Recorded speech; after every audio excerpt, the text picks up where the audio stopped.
I think I'm on here. I think most people are familiar with the idea of the 80-20 rule. The 80-20 rule says that if you were to divide up, all of the money, for example, in the world, and you gave it to everybody equally, right? Like everybody got an equal share, then after a period of time, 80% will control 20% of the wealth, and 20% will control 80% of the wealth. That's the theory, and it's probably not too far off of the mark, actually, near as I can tell. But it's sort of a paradoxical relationship, and I call it kind of the alpha paradox. So let me explain the alpha paradox actually first, and then I'll come. Actually, they're conjoined. These two things are pretty much part of the same conversation, so we're going to do that. The alpha paradox breaks down like this. What is an alpha? Okay, I'm referring to like an alpha male, or like an alpha human being. Okay, I'm going to use alpha males as an example and stuff. I'm a male, so I'm going to give you the male perspective. So, an alpha male is let me give you a little story. It's sort of an example. There's a little village somewhere, in the woods, and there's a dragon at the gates, and it's got a bunch of flames going on, and it's going crazy, and it's going to cause a bunch of damage to the village if somebody doesn't do something. So we need somebody to do something, right? Well, who's going to go do something? Somebody has to go do something about it, right? I mean, like, this is the same kind of thing that we see with a lot of people nowadays, where it's like, oh my God, there's something going on. Somebody should do something. Let's make a law, because, we're one more law away from utopia, apparently. But what happens is that the alpha says, okay, I'll go deal with this dragon. I will go deal with it. But the deal is, when I come back, I get first choice of meat, first choice of mate. I get the prettiest girl to marry and have kids with, and I get a really good cut of meat, and I get treated with respect and so forth. I'm heralded as a hero, right? Because I'll go deal with this dragon, this problem that you don't want to, that you're either too good to deal with, or you're incapable of dealing with. So you either can't do it or you won't do it. One of the two. But either way, I will take my alphaness and I will go and deal with this dragon. Okay. So, and for more on that, you can look up Simon Sinek. I can't remember how to spell his last name. It's not cynic like as in cynicism, as a derivative of cynicism. It's cynic, S-I-N-I-K or something like that. Anyway, he does a great video on what it means to be an alpha, and it's an absolutely invaluable piece of information, and everyone should watch. I mean that everyone should watch this. So, the alpha is the one who's going to go deal with the problem, okay? And because you don't want to do it, or you can't do it, one of the two. But the deal is, you get to be the alpha. That's the deal. So, you go out, you deal with the dragon, you come back, you get first choice meat, first choice mate. The alpha paradox comes into, this is the challenge that we apply today. Okay? It's just the way it works. If hard work were indicative of money, right, then a roofer in Houston in August would be a billionaire, would he not? Because that's incredibly hard work. It's incredibly difficult work, and it's work that nobody wants to do. It's actually somebody doing something, by definition, that others do not want to do, which is why there's not a lot of people that are willing to do those jobs. This is where this whole myth comes from that says that, well, Americans just won't do those jobs anymore. It's actually a myth. It's not true. It goes back to the idea that the money isn't worth anything, and that if you offer enough money, all of a sudden they'll go do that job. Well, this is how it kind of works. Let's say you had a real economy, so in other words, you had an economy in which money could not be printed at all under any circumstances. In other words, it was impossible to print money. You had a fixed amount of money, a monetary unit that can't be altered at all by anybody.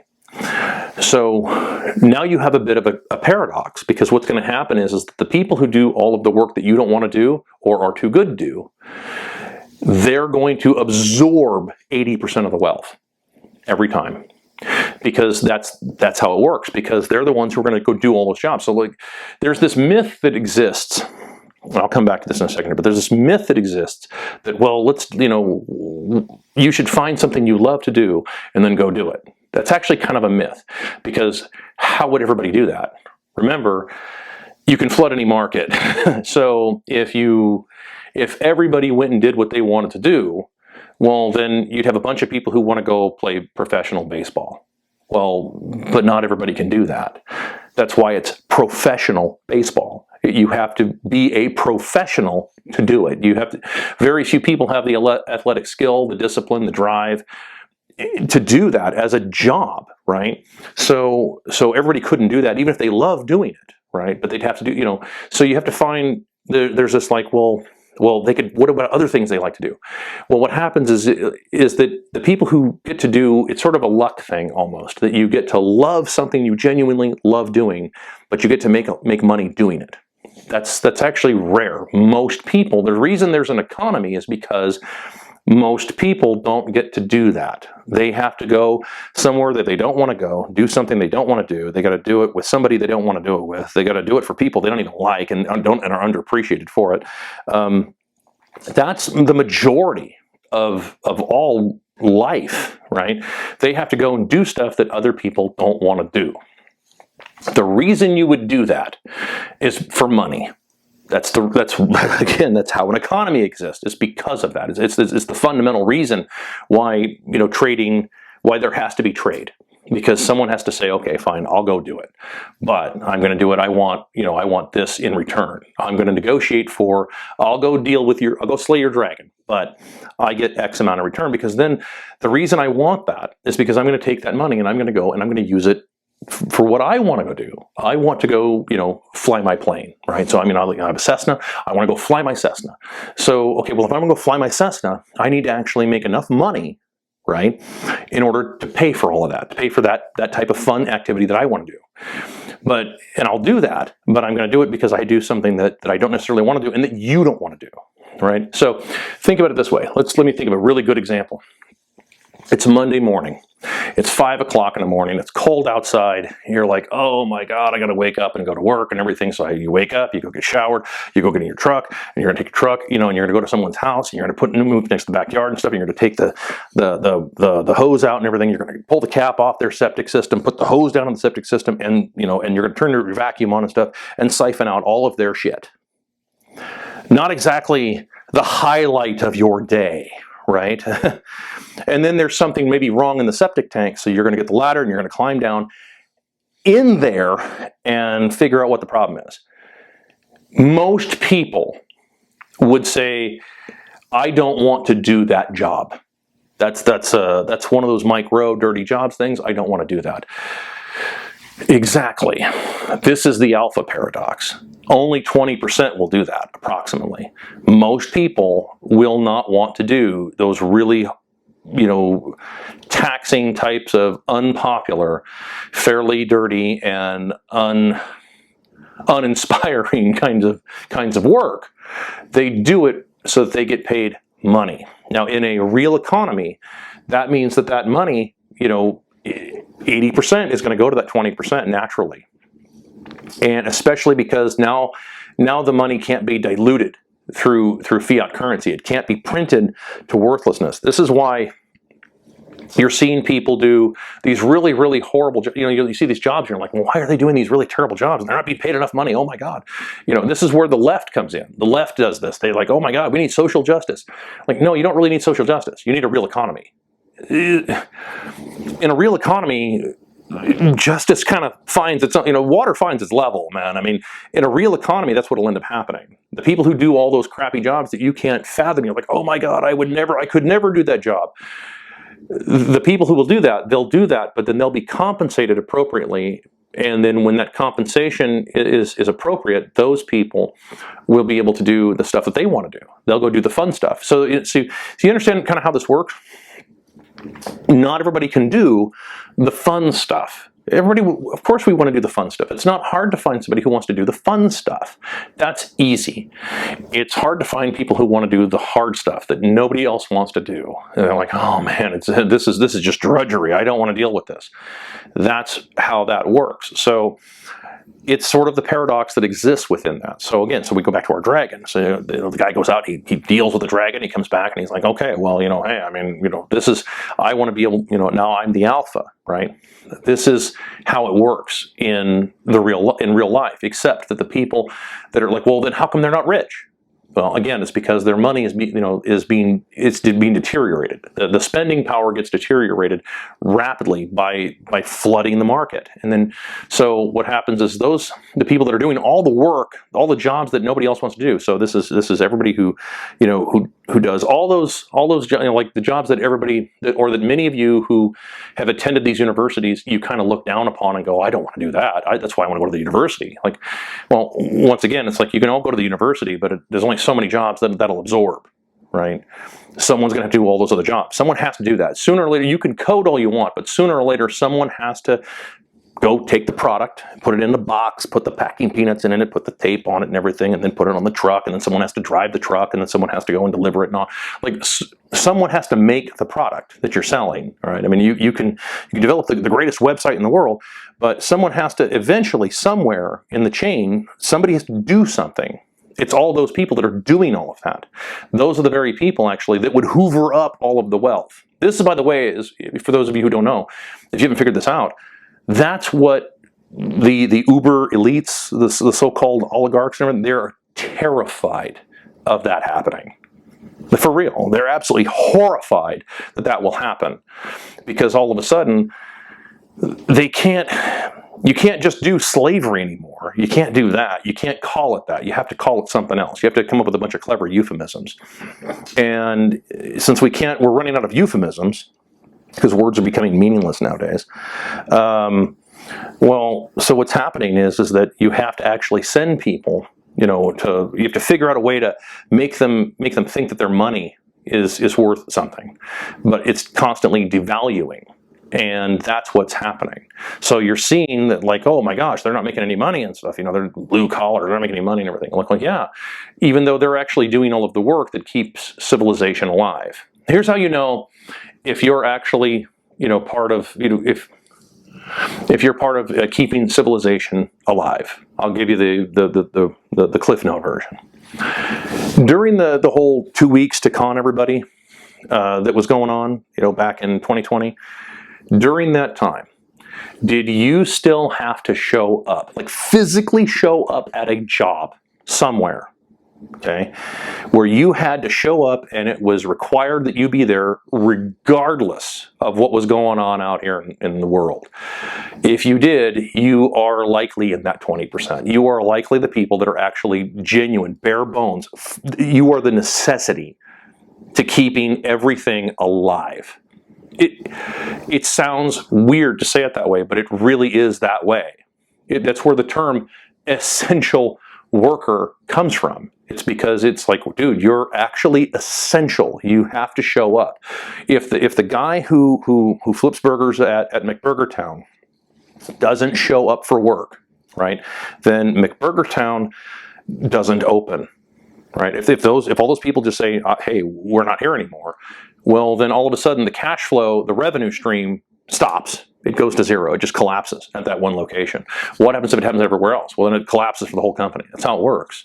So this is the challenge that goes along with that. And this is something that is not wanting to be, there's a lot of people who don't want to accept this as reality. This is the reality, that in an actual real economy, wherein money cannot be printed, the people who do the most work and who do the work that nobody else wants to do are going to be the people who absorb the majority of the money. That's just how it is.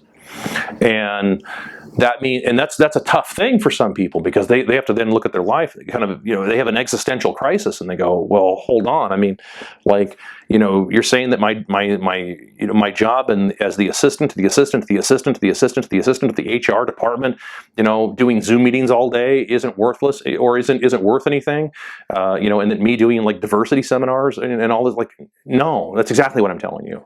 That's exactly what I'm telling you. I'm not picking on what you're doing. I'm saying that in the practical sense, you have to be able to, if you're actually doing something for real, then the economy needs you to show up.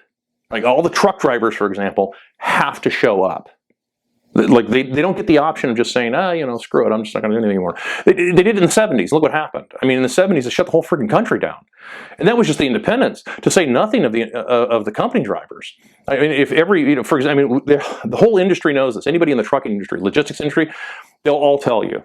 Anybody who's ever been in logistics, they'll all tell you, if every truck stopped rolling for just 4 days in this country, 4 days, I mean, you automatically, grocery stores go empty. Like everything basically shuts down. I mean, you talk about eerie. I mean, everything stops. 4 weeks, you've got people going to cannibalism at that point. I mean, it's that bad. That's how critical that is, because logistics is really important. The people who make your food, wash your cars, clean your houses, on and on, like all those people that are out there that are doing all that work, they're doing the actual work. When those people stop doing a lot of that work, all of a sudden everything goes like that, and it locks everything up. So the reason that you've got your so-called oligarchs or your elites and what have you, the reason that they don't want that has everything to do with, they know that's the case. They know that there's actually power in the people that are actually, not power necessarily to the people. I'm not talking about, the rise of the proletariat. That's what I'm talking about. I'm talking about the people that are actually doing the work, right? Now you can be a business owner and do that. Right. I mean, up until the turn of the century, the 20th century, up until the turn of the 20th century, most people were business owners. Like the majority of the country were small businesses. We're trying to go back to that now, except that most people don't want to actually do anything. They just want to be a middleman. They want to increase their revenue stream, passive income strategies, sit on a beach, earn 20% with Hans Gruber, rather than actually run the machines. Like I don't want to be a machinist. I just want to sell the product and they have the machine. I want to have somebody else do that. Like, no, that's not how it was prior to the turn of the 20th century. You had apprentices, people who are actually learning that trade craft. That's how that actually worked. And you can say like, well, but that's antiquated. It's really not. It's really not. We are going to go back to that. Whether you think that's not going to happen or not, it's going to happen by hook or by crook. This is going to correct itself, and when it does correct itself, all of that stuff is going to. You're going to see that it isn't going to be wealth that disappears. It's going to be the illusion of wealth that disappears. That's how it works. Okay, so you'll end up seeing a lot of people by default going back to that type of structure where they've got one person who makes stuff and then they sell it. And given the state of technology, I mean, like there's only so much code you need. At a certain point, you don't need as many coders because you kind of max out. How many more apps to find gas stations do you really need? At a certain point, it's a crowded market. You don't need another app that shows how to get to gas stations. At a certain point, you don't need another app that lets you, run around, hitting birds with fly swatters. Like it's at a certain point, you don't need any more of that. And what you do need is people to grow your food. And, like actual food, not this fake Beyond Meat nonsense, but, like actual food. Eventually you need people to do all that stuff. And what's going to happen is you're going to find there's a lot of people out there. There's actually a surplus. There's a surplus of people to do all that stuff. If the money actually is worth something, and they can take it and they can actually exchange that for some kind, where the value isn't being destroyed, where they can exchange it for some kind of quality of life. Like that's the whole point. So the U.S., for example, right now, what we're seeing currently economically, this is tail end. This is quarter. Come up with fourth quarter. 2022, and you're seeing everything just go like this. Well, yeah, of course it's doing that, because 25, 30 years ago, nobody had any kids, and it's just demographics, right? I mean, that's not a race thing. You understand? When I say demographics, I'm referring to the generic idea of demographics, meaning people replacing themselves. There's not even replacement anymore. So the problem you're seeing now is a problem that was created many years ago. Okay, so you've got people. You had this huge spike in birth. 1964 or 1946 to 1964. It is like this. So 1964. This is 1961. 1961 was the peak. Okay, well, this is your birth, and then you had this steady decline all the way down here, if I remember right, 1974. And then it kind of does one of these things, and then it goes up and a little bit, and then it comes down and does one of these things, kind of trails off. So, well, we're on the back side of this. Most of these people, 1946, and these guys are all in their 70s.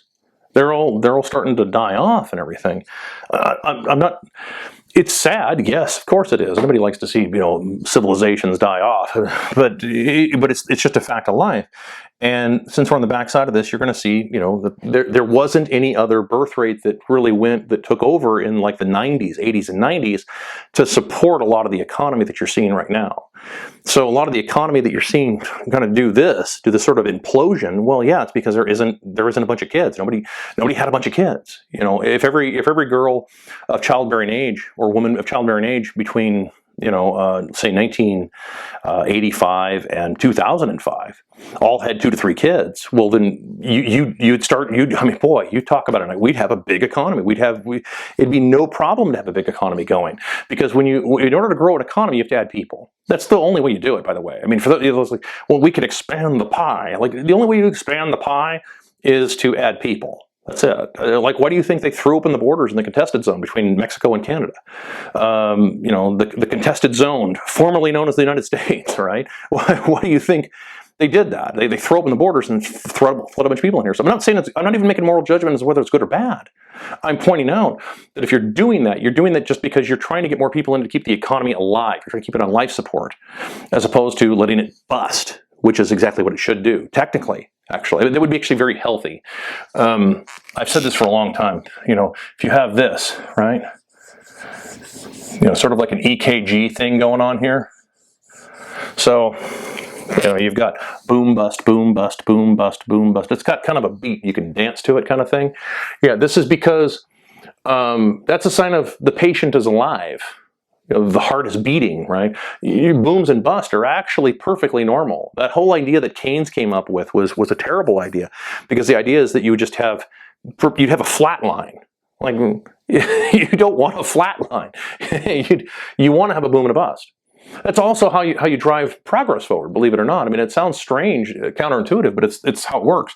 So everybody floods, it's like everybody floods into a sector, and then all of a sudden there's too many people in that sector, and so then everybody floods out of it, and they go into something else. Well, that's actually how you get through there. And you also find that the people that stay in those sectors, for example, those are usually the best people. It's sort of a filtering mechanism, if you kind of think of it that way.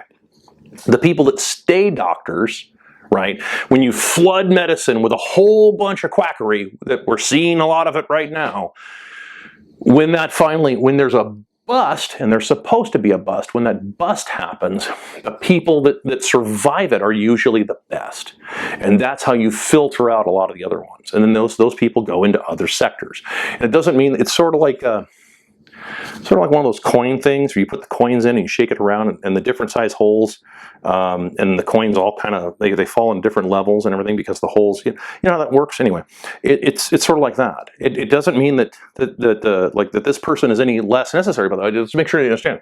So they flood into construction, and all of a sudden construction is flooded. So a bunch of guys flood out of it and everything, but the good ones stay. The rest of them go to some other sector and everything. It doesn't mean that those guys are any less necessary. It really doesn't. It doesn't mean they're any less necessary. Of course, they're critical, but what it is they're finding their spot.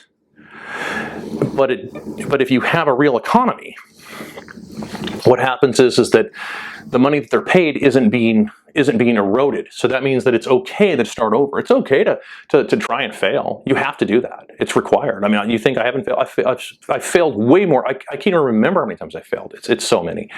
I failed repeatedly in a lot of different sectors. But the thing is that it isn't how many times you fail. It's do you keep going, right? I mean, that's kind of how it works. This isn't a pep talk. I'm not a guru. I'm not trying to do self-help stuff here. I'm just telling you the truth. So you keep going, and then eventually you find your niche. And then that's when, and as long as you keep your spending power, we talked about before, stays even, then that means that when the next time you start here and you end up here, then you can kind of max out. At that point, you can relax. Then you go into plan B. or not plan B, but the second phase of life, or third phase actually, which is where you're able to teach. So the first phase is that you learn as much as you can, as quickly as you can. Then you go out and you make as much money as you can, as quickly as you can. And then after that, then you go to the third phase, which is being able to actually take the time and explain what you learned. Even if somebody can't necessarily use it, any of the specifics, the specifics, but they can learn something from you, because there's a lot of crossover. Right? I mean, almost every business that I've ever been involved in, whether it was a startup or something that somebody else started up and I worked with, or something, it doesn't make any difference where it was in business that I was. Even though most of the stuff that I did was stuff that I created out of just my creativity and just came up with. But a lot of those businesses have they have carryover. So you learn something from one sector and you can carry it to the next, and you can carry it to the next, and carry it to the next, and that's how it kind of works. So you learn from one thing, but you can carry it forward, and that actually works. And then eventually something kicks, and then your spending power's there, and then you can take, assuming that your spending power remains static, then you can then use that to back off a tiny bit, take a break, and then focus on maybe teaching some people, and you're teaching from a on the ground perspective, from an actual on the ground perspective, as opposed to an a priority, just reading a bunch of books and teaching. Like, anybody can do that, but when you're actually, it's hard to go out into the field and do it for real. That's hard. That's hard work to do that. But once you do it, then all of a sudden you find that a lot of things in the books and a lot of theory doesn't translate into real life, and it's like, oh, none of that stuff works. Like, none of this shit works here. I mean, like, this isn't how it works. This is the real deal over here, and that's what ends up happening. So when you do that, you're learning. It's the learning process, and then eventually, so the next run up. When you catch a wave, you run up, and then you're like, oh, good, okay, now I'm flush. I can now back off. Now I can get some perspective, take a break, take maybe a year off, go do something, and then come back with a fresh set of eyes, and then maybe do a different project. Right? That's very normal, actually. The whole idea, the concept of retirement, is a relatively recent thing in the lexicon, right? Well, like, you understand that retirement isn't really a thing. It's a deal that companies made with people back in the day because they couldn't afford to pay them the money that they were promising to pay them later on. And so that's how that whole idea came about. And then companies figured out they really couldn't afford to pay them by, I think it was 1974, where they changed everything to a defined contribution pension instead of a defined benefit contribution, a defined benefit pension, because then companies realized, oh, we can't even afford that. Like not only can we not afford the lies we told all these people, we can't even afford any of that. So we need to change everything and stuff. And like, now they can't afford any of the stuff that they're doing now. I mean, like, that's just how it works. It's because, again, it requires you to come, when you have a free-floating fiat garbage currency like the US dollar, that is progressively losing value. It's a Ponzi scheme. You have to keep adding people to that to have your currency be worth anything. And when you stop adding people, because 25, 30 years ago, everybody stopped having kids, or there was a massive slowdown, right? Well, that means that, like, there's going to be nobody there left to prop up the Ponzi scheme, and that's what ended up happening. So the boom bust thing is actually a healthy thing in my view, because it means that you can actually see a rhythm in the economy. And especially if you're an entrepreneur, that's actually critical for entrepreneurs, because what you're doing is you're not just trying to look for a short wave for day trading. That's gambling. I'm talking about where you're looking at, like, oh, hey, hold on, I see what's going on here. I see where this is a neglected sector. I'm going to go into this sector, and I'm going to learn everything I can about it right here, and I'm going to make as much money as I can in 3 to 7 years, because there's a window. And then when I hit that window, so I'm out, and I'm going to go do something else. And that's critical for entrepreneurs to be able to do that kind of thing. And you have to have a real economy, not a big fucking casino that we have now.